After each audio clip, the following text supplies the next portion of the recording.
दिशा निर्देश हैं जो सरकार भी जनहित के लिए काम करती है। जो जन हानि हो रही है, जो नुकसान हो रहा है, अभी आज सुबह मुझे लोहिया पार्क में एक व्यक्ति मिले, उन्होंने कहा भैया 20 साल पहले 8 टाँके लगे थे टुकड़ी पे, यूं दिखाने लगे, लेकिन अब चीजें बढ़ गई हैं, तो इस कारण से वो संवाद भी होना जरूरी है। मैं आपको भाई साहब बताना चाहता हूँ कि इसमें विक्रेतागण भी हैं, इसमें उड़ाने वाले भी लोग हैं और काइट क्लब वाले भी लोग हैं, जो इन्होंने लखनऊ में का नाम इंडिया भर में रोशन किया, ऐसे व्यक्ति भी हैं। तो और इन लोगों ने भाई साहब जब कभी पुल उल बने हैं तो आपसे अमरनाथ जी के माध्यम से आप लोगों से निर्देश करके जो तार बंधे हैं पुल के ऊपर, लोहे के तार, वो इन्हीं लोगों के चंदे से, पर्सनल चंदे से इन लोगों ने बंधवाए थे कि किसी की जनहानि न हो, लेकिन वो पर्याप्त नहीं है। अभी मैं अपना भी अनुभव बता दूं कि मैं गुजरात गया था भाई साहब, माननीय प्रधानमंत्री जी का कार्यक्रम था, तो हर शहर से 20-20 लोगों को मौका मिला था सोमनाथ जी का। तो मैं अहमदाबाद में जब उतरा तो हर बाइक पे हमने देखा कि ये स्प्रिंग की एक वो बनी हुई है बाउंड्री।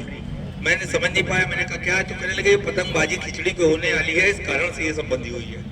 ये लोगों ने भी आज इसका एक सैंपल मंगाया है कि हम सब लोग इसको निःशुल्क देंगे जिन इलाकों में पतंगबाजी होती है। हालांकि लोग डरे हुए हैं और आपके द्वारा जो दिशा निर्देश है वो जानना चाहते हैं। मैं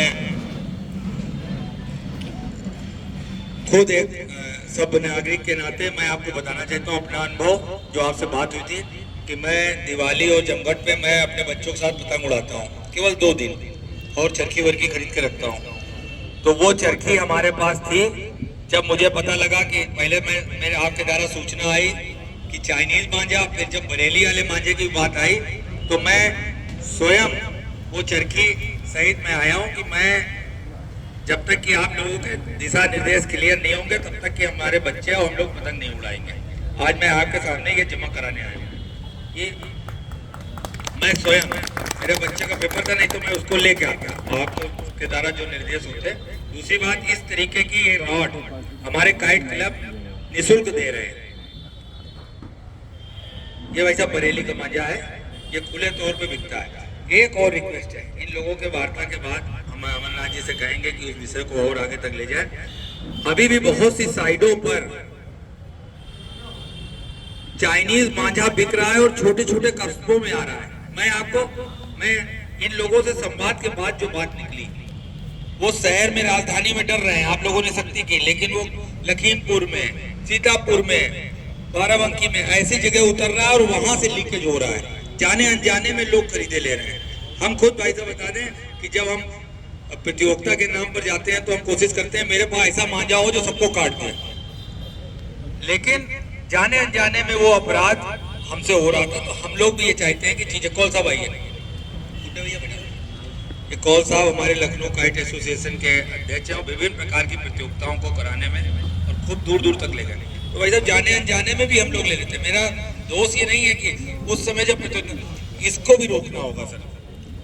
एक मोनो नाम से साइट हमने खोली, उसमें 20 जगह पर वो बंगलोर और अहमदाबाद के जो है पतंगबाज, उसमें फोन नंबर लिखे हैं कि आप जितना चाहे उतना मंगा लीजिए। अभी मैं उसका प्रिंट आपको भेज रहा हूँ। तो ये सब चीजें भी जहन में लोगों के हैं।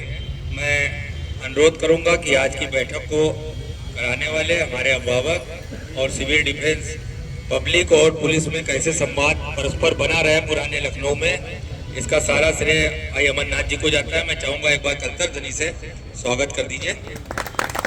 और कौल साहब आ गए, मैं अनुरोध करूंगा कि सबसे पहले एक बार डीसीपी साहब का, क्योंकि आज हम लोग अपने अंदर का भय निकाल कर जाएंगे। जो भी आपकी तरफ से निर्देश होंगे, एक स्वागत सिविल डिफेंस के हमारे अध्यक्ष और रेड क्रॉस सोसाइटी के प्रेसिडेंट, एक एडीसीपी साहब जिन्होंने हमारे बीच इस बैठक को, और मैं एक हमारे एडवोकेट कक्कड़ साहब आए, एसीपी साहब राजकुमार जी का एक बुक देकर काइट क्लब की ओर से स्वागत करेंगे। और मैं अब आगे के संचालन की जिम्मेदारी मैं अमरनाथ जी को देना चाहूँगा। अमरनाथ जी विषय रखने के बाद धन्यवाद अनुराग जी।